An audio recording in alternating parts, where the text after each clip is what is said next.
As questions go, these are amongst the biggest you could ask. How old is the universe, and how did we as human beings get here? Modern science has some answers to those questions, and they define our science curriculum. But not everyone agrees with the answers suggested by physics, astronomy, geology and biology, which tell us that the universe is about 14 billion years old and that human beings are the product of evolutionary development. Young Earth creationists, as they're called, say the world is just 6,000 years old and human beings are the descendants of a literal Adam and Eve under a divine plan.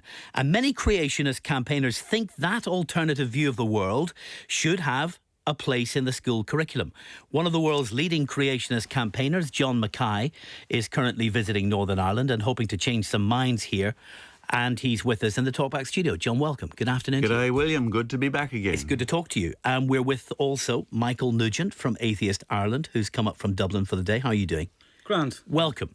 Let's talk first of all about why you believe, John, that this consensus science perspective, which is what it is really, is wrong.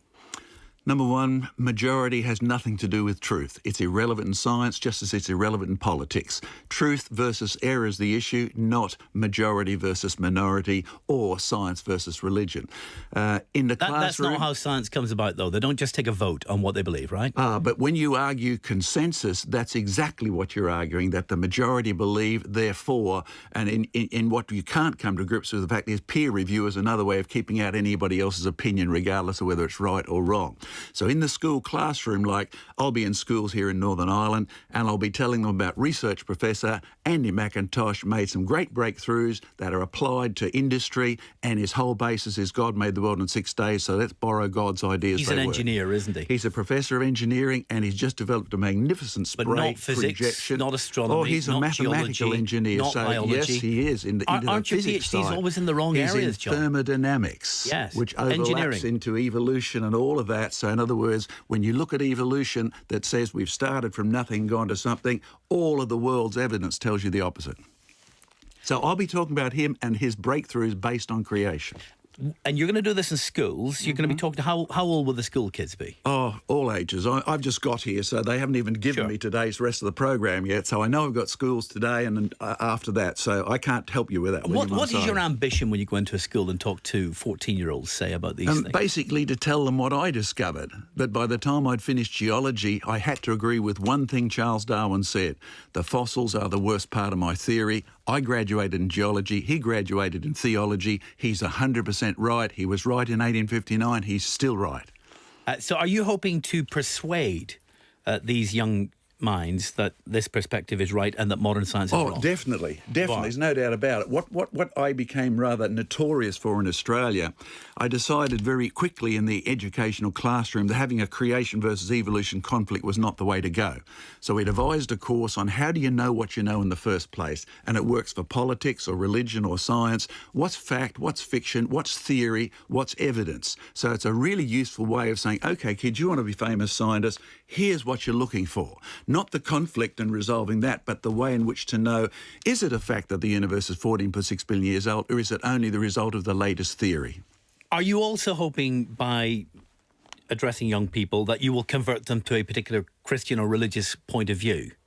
Is that the ultimate ambition? In the whole big perspective, that's obviously your end goal. You can't separate Christianity from culture. It's impossible. And living in Northern Ireland, you ought to know that. Ultimately, you're an evangelist through these... Same as Richard Dawkins, your mate is. Well, you're an evangelist. He's not my mate, but... You've had him on plenty of times, though. Had you on before as well. But that's your ultimate ambition, to evangelise through these debates and discussions. I perhaps don't get called that, but in reality, I'm there to convince them on how to find what truth is. So yes, that if you want to use evangelism for that, feel free. But no, I wouldn't be regarded by my own church as an evangelist in that sense. All right. What do you make of that, Michael Nugent? It just looks like he's making the argument for equal time, equal space. Young minds should be allowed to explore ideas. Why not this one? Well, as an aside, William, as you know, I wrote a book a few years ago called Dear John, which was a series of improbable spoof letters to famous people. And the pseudonym that I used for that was John Mackay. And the reason that I used the pseudonym John Mackay is that it's also the name of the first man in print to have been reported to have seen the Loch Ness Monster. So hopefully these claims will prove a little bit more plausible than that. But I think John's been slightly underplaying his evangelistic role. John, your Creation Research website describes its purpose as a faith ministry funded by the gifts of God's people to proclaim Christ as creator, and that it exists to seek evidence for the biblical account of creation. So you're not approaching it on the basis of taking a scientific hypothesis and then following the evidence to see where it leads. You're approaching it from a scientific perspective of trying to find evidence that suits a belief that you've already decided is true in order to support that. And your website also says that Satan has recently begun introducing evolution to third world countries. So again, you're mixing not only theology in a broad sense, but very specific ideas of religion with your scientific. And I'll come back on those comments a bit later. Sure, yeah. So I think you're right that there are things that we don't know that science hasn't yet told us, but I don't think they're the things that you suggest. Science doesn't yet know how the universe came to be. Science doesn't yet know how life began on Earth. Science doesn't yet know how consciousness operates. But within all of the other things that science does understand, it has far more plausible and reliable explanations for how the universe evolved from the time that it came about and how life evolved from the time that it came about, that are far more reliable and far more capable of enabling us to make predictions of what will happen in the future and work with than our religious claims. Just your comment in terms of a faith-based organisation, no more faith-based than Richard Dawkins' belief there is no God from which he has no evidence and which he receives nothing. That's blind faith. Christianity, as a Christian, I totally admit I have a faith basis. But in reality, so did Isaac Newton, so does every Darwinist, because you live in a world where you actually see what's happening now. Animals produce their own kind, just like Genesis says. Nothing evolves in the scale that Darwin or Dawkins is talking about. So it's actually related to reality. And the sad fact is, if you look up your Science Teacher's Journal from November 2003, you'll find an item in there on what science is, and it says, quote unquote, science is any explanation, without reference to God. Now, every student is entitled to know that's what science is. What was the bit in the middle? Oh, science is any explanation or theory, and it just goes on and says the same sort of things. But that's the key bit. You seem to be leaving out the description of science. I haven't left out a key bit at all. Look it up on our website, because you'll find it's any explanation without reference to God, so the kids are being programmed with atheism or agnosticism, and every class needs to know that. No, that's not what's... Let's just park that methodological question about the nature of science here. Some are asking on our text line, could you explain for us how you come to the conclusion that the universe is just a few thousand years old, 6,000 or so years old? Sure. One of the assignments I was asked to do at Queensland University in training for geology was to date rocks. To get our degrees, we had to be able to do a radioactive dating of rocks. Now, I wasn't a creationist. I wasn't a six-day creationist. I didn't come from a church background. But the professor walked in, broke a rock into 10 pieces, and we each had to do a radioactive date of the rock. We got 10 different answers. Question, sir, is one of us wrong, 10 of us wrong, 9 of us wrong? And he said, no, you're all right. And then he used a statistical method to actually lump them together to get an age for that rock. And at that point, I thought, this is fudge land. Since then, I can tell you that if you take a specimen, break it into 10, send it to 10 different laboratories, you will get 10 different dates. Only cost you about £400 to £500 a time, but feel free to do it out there. You do not get an accurate result. So how do you date the universe? Okay, how do I date the universe? You've got two choices. You weren't there, you weren't there, you weren't there. You can either believe that whatever you're seeing now has always been, or as I challenge the postgraduate geology department at Wellington University, you are using an assumption about the present being related to the past, which is related to Charles Lyell, who said, my aim is to get rid of Moses out of science. Or you can say, why did he want Moses out of science? Answer, the God who was there said, here's what I did, and it's different from the present. So let me just do the question again. How do you get to the conclusion that the universe is just 6,000 years old? Okay, based on what God said who was there versus Charles Darwin and Charles Lyell who weren't. So you say that the 6,000-year-old dating of the world is your reading of the Bible? There's no doubt about it. I don't make any apologies to that, because you either read nature and assume by faith, or you read Scripture and you assume by faith. Fine, I'm just advertising that's the fact. That's where you start from. Yep. Where do you get it in the Bible? Okay, you will find when you start in Genesis where it says nothing happened by accident, 21st century translation. God made the universe. He created man out of dust. He created the animals to produce their own kind, which I have to insist they actually do. You don't see creatures evolving. They behave exactly as Genesis says. And from then on, when it talks about the chronologies right up to the present, you will find you roughly get 6,000 to 7,000 years, plus or minus. You add up all the dates of people's lives, just like James Usher did. That's why fossils are defined, quote unquote, on the wall of the San Diego Museum. Fossils have to be older than 10,000 years so you can eliminate the biblical chronology. Just being clear, we add up all the ages of everybody mentioned in the Bible, all the dates, the key events, add them all up, you say, and it takes us back to 6,000 years. Yes, just like Charles Lyell did to define what a fossil is and how old fossils have to be to rule it out. People are asking. Let's go to the phone lines. Connor's there first. Hello, Connor. Grab your headphones, guys. Connor, thank you. I have two questions. Now, one based on, he says that God created man out of dust. Who created God and who created dust? The second question is, if God created man, Adam and Eve, why, even in biblical representations, because you're taking everything from the Bible, why do they have belly buttons? Because a belly button means they were created in the womb. Right, Connor, thank you very much. Let's take those two questions briefly if we can. To answer your dust question, the biblical record is emphatic that nothing got here by itself, and that includes the dust of the ground. It's God's property. He's entitled to give it to who he wishes or destroy it whenever he wants. To answer your question about God making man and therefore having belly buttons, there is not a single word belly button mentioned in Genesis at all. Connor, thanks very much. We'll go to Michael. Hello, Michael. Hello, Williams team and guests. I would just like to do a counterpoint about the scientific method. I'll talk about one of the fathers of the present-day Enlightenment and the scientific systems today. That's a man called René Descartes. He actually admits in his diary, as a young man, before he starts off big time, getting into the axioms that are going to build the scientific method. And he says, and quite simply, I'm finished after I say this, he says, he got everything from the angel of truth.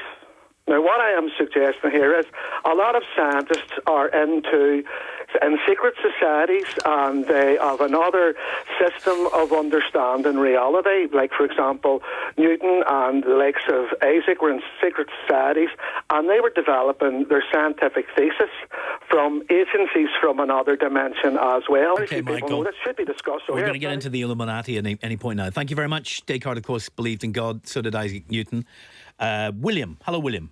Hello, William. How you doing? It was an Armagh man, an Armagh Archbishop Usher, who started that. He fixed the date for the going down through the biblical genealogy, King Solomon, King David, and all that there. Very well-read man, very intelligent man. But he had a limited amount of information at that time. He used all the knowledge that was available to him at that time to fix the date. I wonder if he was living today, and he had to use, that CERN accelerator on the Hubble spacecraft, that they were, through the use of those instruments, he would have been able to see further down the line. I wonder if he was living today, would he have come to the same date? William, thank you very much. Just to point out, James Usher was the Archbishop of Armagh. He published that text you're talking about, The Annals of the World, in 1650. Michael, the claim here is, obviously, that made sense in 1650. Even Isaac Newton congratulated him on that work in 1650. Why is it wrong today to approach our world that way? Well, a lot of scientists in medieval times would have thought that they were investigating God's universe and God's laws, and that would have been natural at that time because that was the default assumption, and people didn't have the information. But every generation we learn more and more about how the universe operates naturally, and every generation we move more and more explanations away from the category of God did it and towards the category of we now understand how it operates naturally. And so on that basis, that's why I assume, not know, but assume that when or if we do get answers to the big questions, that it's more than likely that there'll be natural answers than supernatural answers. But I want to touch briefly on this area of the dating, and you break a rock and people get different dates, and that's obviously correct. But to put it in context, if you were hypothetically talking about the distance you've come over John, from Australia, the distance from Belfast to Australia. And people were saying, well, is it 10,000 miles? Is it 9,900 miles? Is it 9,800 miles? Is it 10,100 miles? John's analysis would be it's about half the length of a football pitch. So that's the scale of how out of touch the young earth creationists' analysis is with the broad consensus of overlapping more than reliable answers from a wide range of fields. John, we need to point this out, because a lot of people are saying to me I should point this out. Most Christians don't agree with you. You can believe in God, you can believe that God created the universe, and also believe in modern science, believe in Big Bang Theory, believe in Darwin's theory of evolution. You can believe all of that along with your belief in God. Why are you setting these two things up as diametrically opposed explanations? Because the issue is not what the majority of Christians believe at any one time through history. The issue is it true or is it false? No one's suggesting they're right because they're in the majority. No one's suggesting that. So nor are you right because you're in the minority either. But why are you setting these two ideas up, science and religion and Christianity, as diametrically opposed? Do you remember the guy that rang in and said Archbishop Usher gave us that date? False. You can read it in the bishop from Antioch, Theophilus, in the 2nd century AD. You can read it in the Jewish newspaper today. The date is 5776 after creation. So you will find that if you check, the people who know the biblical text have a roughly similar 6 to 7,000. It doesn't say it in the Bible. Oh, but nowhere in the Bible does it give you that date. Well, it actually couldn't if you think about it. You're because reading it was the date finished into 2,000 years ago. No, you're not reading the date into the Bible. You're adding surely up the God could chronology. have put the answer in. Will God not have known? No, it's like asking, how did Julius Caesar know it was 46 BC? It's no, a it's not, stupid because question. God is supposed to know everything. Your God should have been able to tell the people who were writing the Bible on his behalf. Then he'd have to change the book every year because the year keeps adding one. So don't be silly. It's a ridiculous statement. And the question for us is whether John's views, these young earth creationist views, have a place really in the modern world today and within our schools, whether young people should be allowed to be taught these ideas, for example, as an alternative scientific perspective. Many people are saying to us, communicating with us through Twitter and on text lines, that absolutely young people should be allowed to discuss these ideas, John, in an RE class, a religion classroom, where you're discussing maybe astrology and lots of other ideas, why people used to believe the world was flat, all of that sort of thing.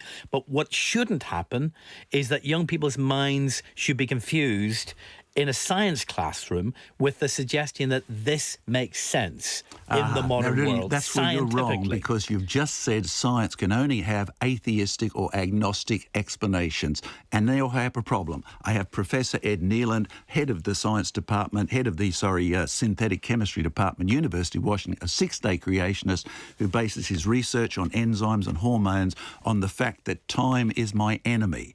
I can only make these things in a really limited time, and if you wanted to make life, you cannot take millions of years. It will not work. The kids need to know that, and they need to know the connection. Michael Nugent. Millions of years will kill you. Well, science is not atheistic. Atheistic is the belief that there is no God.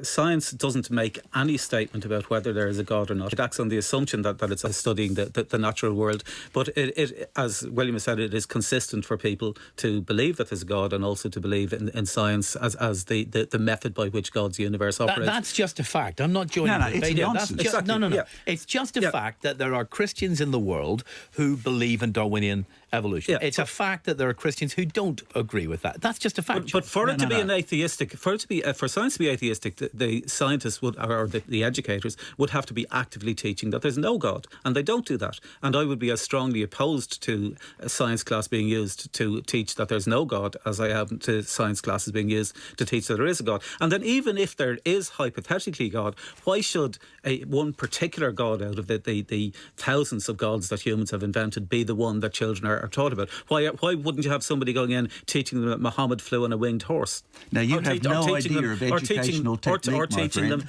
God talked to Joseph Smith through his hat. I mean, all of these ideas that I'm sure you find absurd, other people would find equally absurd and wouldn't want their children being exposed to in a science class. Okay, John, you mentioned you'll be speaking at some schools. Yep. I don't know how many schools you'll be speaking at. Our understanding from talking to your people is that you'll be speaking this afternoon at one school in South Belfast, Breda Academy, and their principal is Matthew Munro, who's on the line with us now. Matthew, good afternoon to you. Good afternoon, William. Given what you've just heard, that John's ultimate aim through all of this is Christian evangelism, and he wants to persuade young people that modern consensus science is wrong on these very basic questions. Why, as a principal, are you allowing him to come into your school to teach this or to spread these ideas? We had a long debate, myself and my head of RE, about this. John has visited Newton Breeder before now, and coming back, we did consider carefully the context in which he would speak, and I'm looking forward to meeting him and speaking to him, and I will be in the classroom too. Having heard a lot of what's said, I share a lot of concerns that religion, I think, has done a disservice by arguments that are unsustainable. I think one of the bizarre things he quoted earlier about how people like Isaac Newton and Galileo himself were very powerful, strongly believing Christianity. But Galileo himself, when he argued about the Earth not being the centre of the solar system, or still less universe, was arguing with the church which he believed in and he thought was making a mistake. I think it's important to have these ideas come out, to have them discussed, to have them debated, because there are a lot of ideas that everybody, and students particularly, are exposed to, which need to be seen and to be challenged. Do you believe John Mackay is fundamentally wrong? Yes. Why would you want to bring someone you believe is fundamentally wrong about science into a classroom to teach what you believe is fundamentally wrong? He's not teaching, he's talking to the class. And again, I've looked at how he spoke before. And I will be there again to discuss the issues. But children throughout time, and again, you can see it, will be exposed to ideas which they need to be able to challenge. And they need to have the skills. And they need to be... The difficulty I think we have is if we sit here and say there are ideas which are wrong and therefore we dare not expose people to them, how do you prepare them to deal with those arguments when they meet them outside? Who's going to be challenging John's perspective? Well, I will. Are you a scientist? Yes. What kind of scientist are you? I'm a physicist. You're a physicist. You're going to be putting arguments against John's view of the universe. I will listen to what he has to say, and where I feel that there are arguments that he's putting forward which I don't, I think it's also, to be honest, it's about the children having a chance to ask questions. Absolutely. And to, again, look at some of these ideas. To be honest, I do feel that some arguments do their religion a disservice by putting it, as the Catholic Church of Galileo's time did, by putting their faith in a untenable position. As a binary opposite. You either believe in God or you believe in science, and it's one or the other. You're saying that's just wrong. Well, I think the debate's flawed. I think science, religion is a matter of faith. It's not a matter of truth. And science should not be trying to prove or disprove the existence of God, and religion should not be trying to legislate about what is correct scientific thinking. And I think you talked earlier about a whole load of people who maintain a Christian faith and still believe in evolution, in the Big Bang Theory, and I think that's entirely right and proper. For sure, not least the Catholic priest who came up with Big Bang Theory, of course. Michael Nugent wants to have a word with you, Matthew. Yeah, I've spoken at several schools in the Republic of Ireland as part of things. We typically things where schools bring in people to speak about worldviews, so there'll be either religious or philosophical, non-religious views, and I would speak as an atheist. And the context that I always speak in is I start by saying, I don't want you to believe anything that I say simply because I'm saying it. I'm explaining to you my philosophical worldview, where it came from, and I'm asking you to use that as one point of information among others to come to your own conclusions. Now, I think that that's a reasonable approach, and I think that it's useful that children learn about religions and beliefs in an objective and critical and pluralistic manner, as opposed to faith formation within schools. But I think the key distinction is between having somebody like John come in, talking about a philosophical or religious worldview that he has on the one hand, and talking as a scientist or a science promoter on the other. Because let's be clear, the specific definition of his organisation is that it is a faith ministry to proclaim Christ as creator, and its scientific element is to seek evidence for the biblical account of creation. So it's not a scientific organisation, it's a faith ministry, and should be introduced in that context. Michael, Matthew, just a final response on that. I've got to move on, but thank you very much, by the way, for joining us today. He is speaking in an RE class and not in a science class. All right, and you're nodding your head to that. You think that's appropriate, actually, don't you? I think so, as long as it's clear that it's in that context and that it's taught in an objective, critical and pluralistic way. Matthew Munro, the headmaster or principal of Breda Academy in South Belfast there. Thank you very much, Matthew. Oh, my goodness, the phones have Should gone be an interesting programme at the school Phones have gone today, crazy. don't you We're going to have to drop everything for the rest of the day at this rate. Damien. Hello, Damien. Hey, William. Go ahead, Damien. You're talking to John and Michael. Yes, I was interested in actually hearing Matthew there. I was glad to hear the last part that this has been done in RE class because it's definitely not suitable for science.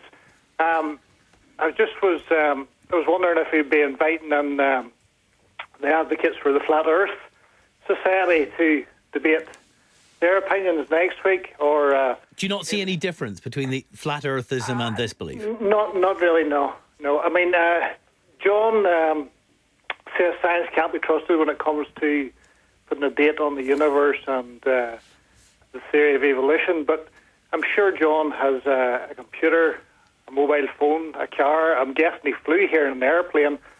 So science can be trusted with all these accomplishments, but not when it comes to dating the universe or the theory of evolution. I think his argument falls down a little bit there. Damien, don't run away. I'll get your response from John on this flat Earth thing. What is the most of these inventions you're talking about are done in the present, and they're based on principles from Newton and Faraday, and you can look up these guys. I looked up the Faraday website, and it said there are two things that explain his success in science. First is his family, and the second is his faith.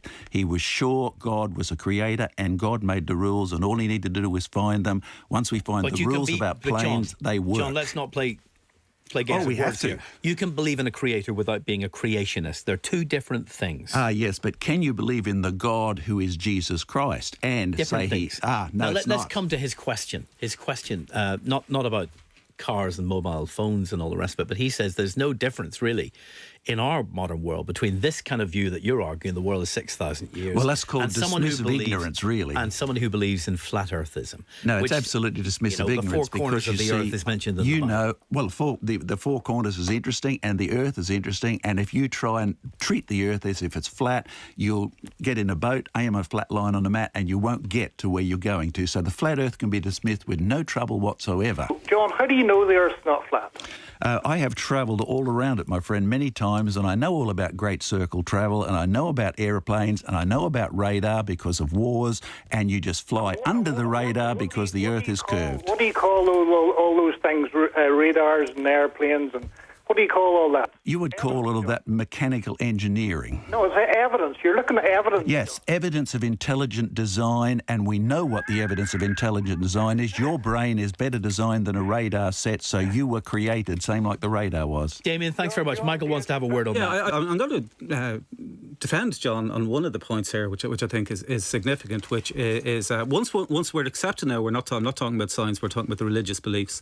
I don't think the idea that John's creationist religious beliefs are any more strange than the idea that the creator of the universe impregnated a human virgin in order to give birth to himself. You know, there are a lot of strange religious beliefs that mainstream religious people believe, and yet they will say, well, people with other religious beliefs that have the same level of faith-based approaches are some sort of cults or weird. But really a cult is just what a large religion calls a small religion. You put them all in the same category of weirdness from your point of view. Yeah, that's what you're saying. Charlie, good afternoon. You want to speak up for John here? Absolutely. I'm a Bible-believing Christian there, and I haven't got the scientific knowledge of your guest there, but I mean, I believe what the Bible says, and the power of God is proved true in my life. But my point is, we are a Christian society, and we can see the ongoing assault against the faith, in education there. But I believe creationism needs to be held up there in schools as well, even for the fact to give the children the choice and let them see. But William, I'm of the personal view that science is actually catching up with God, and science will prove God in the end. Even if you look at your own article this morning on Good Morning Ulster, where there was an article done on depression, and the scientists that were researching depression have discovered that self-forgiveness is one of the healers of depression. Mm-hmm. And is forgiveness not a main Christian doctrine anyway? Well, it doesn't have to imply religious belief, does it? Forgiveness doesn't assume religion. God has put forgiveness as in the Bible for us to learn from, and scientists are only discovering that this sickness that we have as a society, depression, that forgiveness, and God has been telling us all along, forgive each other, forgive yourself, and healing comes. Now that's a scientist proving that point. That's a scientist proving a point from the Bible. Charlie, thanks. I'll get Michael to have a word with you. Okay, well, I mean, a lot of people mistake evolution for being that the strongest overcome the weak, but actually evolution is whatever organisms fit most effectively into the society in which they are existing. And some of the things that enable species to thrive and survive are attributes like empathy and compassion and cooperation and reciprocity, and ultimately, when we reach the ability to reason, senses of fairness and justice. And so those natural aspects of morality don't require gods, and indeed what religions tend to do is they tend to corrupt that natural morality by adding in supernatural commands that contradict things and say, even if this is the most compassionate thing to do, you shouldn't do it because somebody wrote something in a book several thousand years ago. And yet we sometimes hear from scientific studies that people who believe in God, who have a strong spiritual perspective on life, have, for example, better health outcomes. How do you explain that? Well, some of it could be just a sense of comfort, but there is also studies that show that atheists and secular people are less racist, less sexist, less ethnocentric, less dogmatic, less likely to view prison as retribution, and that societies that are secular have Stalin, yeah. Well, there's another element there, which is that you have to have democracy, but secular democracies have better social outcomes than religious democracies in areas such as murder, abortion, teenage pregnancy. Can I make a comment on that? No, I've got to whisk through. Some more people want to talk to you as well. Don't worry, you're coming back. But thank you very much, Charlie. That was very interesting. Peter. Hello, Peter. Hello, William. Good afternoon.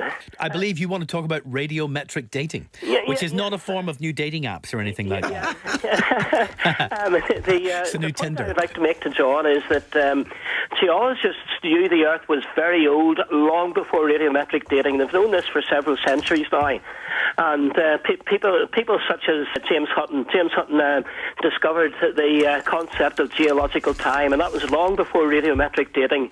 And I assume that John is aware of Sicker Point in Scotland, and that was where James Hutton made his discovery that the Earth was very ancient. It wasn't 6,000 years old, and they didn't need radiometric dating methods at that point. I've been there, collected, heaps of photographs and evidence there, and James Hutton certainly found a big lot of missing rock, which he assumed equaled time, and that's the point kids need to know. Assumptions are not evidence. My friend here who said he didn't know where the Earth came from, science doesn't know how life started, went on to say that in the present you see this, this and this, and that's evidence. Well, it isn't. It's just an observation of the present, and he's using evolutionism as religious framework, just like you're using Hutton's millions of years. Well, he actually didn't think millions in his day, but vast time. Hutton's discovery came long before Darwin's evolution. It's got nothing to do. You see, Hutton is actually based on the French, because if the English said something, the Scots disagreed with it, and the French said it, the Scots accepted it. So therefore, you'll find the missing rock is what's the observation, not time. Time is his mindset. Thank you very much. And I think Peter's point there is that there are many different kinds of science, astronomy, astrology, all kinds of science. They all have different ways of approaching this question, how old is the universe?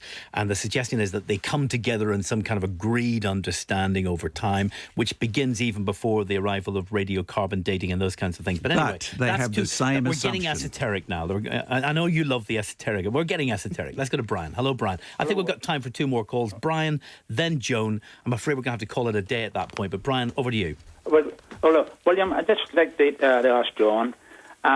He's now these schools to put his theories and thoughts to these children. Now, children can ask very simple questions and they like simple answers. What if one of those children turn around and say, I think you're wrong, I'm a Christian and I believe in God? How does he answer that child? Well, number one, I'd invite them to come along to Saturday morning to Forest Side Christian Centre, where they've got a lot more time to hear this Saturday. But when you have a look at that kid, you then have to give him a chance to say, now, why do you think you're right? Because if he's a kid, he's just parroting what he's been told, right? That's the first problem. Are you saying he's wrong, but? I will give him a chance to find out he is wrong. So he's wrong in being a Christian? No. He's wrong in saying, I'm a Christian, I believe the universe is old, and not knowing why he thinks that. No, he believes in Jesus Christ. He believes in God. He believes that God made it, and that's where he's been brought up So you're trying to change his mind. I've lost you there somewhere. You say, I thought your question was about the old earth and a kid who said he was a Christian. My question is about Christianity. I'm saying a child asked you a question. He asked you the question, I'm a Christian, I believe in how the earth was started. How do you answer him? You're going to say to him that he's wrong, and I'm just asking you, how do you answer that? Brian, I think you've got the wrong person for that. You should be asking that question of Michael, who's the atheist in the conversation. Michael, what would you say to a young kid who's been told by his parents and by the world he's in, the church, whatever, or she, that God exists? What would you say to, say, a 7 or 8 year old who told you that, I believe that God exists? I would say that you should follow the evidence. You should try to find out what would a world look like if a God did exist. What would it look like if a God didn't exist? How would you know which of the many gods that people are suggesting it does exist? And I would say make up your own mind. Don't take it from me and don't take it from them. Make up your own mind. If John Mackay is right, that God exists and created the world in just 6,000 years ago, the whole universe, what kind of God is that in your mind? Well, it's a God that likes to trick people by doing something and then creating a whole load of evidence to suggest that he didn't. But it's also more left all these fossils and everything around to give the impression of an older Earth, which is not true. It's also equally more significant. Let's not get hung up on the science here, because the purpose that John is going into the school is to proclaim the truth of religion, and specifically the Christian religion, and that carries a whole load of other moral and ethical baggage over and above the scientific. But in terms of if you think you're wrong, could I ask John? John, do you think that it is possible that you might be mistaken? I've always had that background, coming from a non-Christian family who became converted by reading a book by an atheist who was a scientist who was trying to tell us there was no God, with the most ridiculous arguments I've ever read in my life. All right. Basically, I've always asked that question. How do I know I'm right? How did James Clerk Maxwell know he was right? No, but what's your answer? Is it possible you might be wrong? But is it possible you might be wrong? No, not now, no, because I know Jesus Christ personally. Okay. We've got one more question. If you believe the world is just 6,000 years old, you believe human beings were around at the same time as dinosaurs, you do believe that. You believe dinosaurs were on Noah's Ark, literally, on Noah's Ark. Tyrannosaurus Rexes and everything. They're all on the Ark. 2 of each kind, yes. Pretty big Ark. Or pretty small animals they were all born out of eggs you could hold in your hand. I've got dinosaur eggs. Dinosaur fetuses are... Yeah, they're only tiny, same size as a baby crocodile. But all the dinosaurs could have were on had the 2 in Ark. each pocket, plenty of room left over. All right. Let's go to Joan. Joan, this is going to be the final question of the day. Hi, Joan. Good afternoon. Good afternoon. How are you? My point is that I would like to say that as a strong Christian with a very strong belief in God, we need to open up the debate into other world religions, into Islam, into Judaism. Let me focus on Islam first, if I may. The most finest scientists throughout history, throughout the ages, the Arabic scientists have a tremendous strong belief in God. Their Holy Quran states categorically that it's been proven that it ties in with the scientific evidence to prove that there's a God. And the finest, most intellectual scientists throughout the ages, Islamic scientists, all believe in God. And I would like to say that God never tricks. Yeah, you'd have to believe in God to be an Islamic believer, obviously, Joan. But I don't think anyone's suggesting that you can prove the existence of God from the Quran. You can, absolutely. How do you do that? Yes, you can. How do you do that? I would need more time to speak now, but I've studied this in great depth. I've lived in the Middle East. I can prove it. Well, I can understand that they believe God exists on the basis of the Quran, but can you prove it? Can you prove it? Michael? Yeah, I've had debates with several Islamic scholars about this, which are on YouTube if you want to look it up.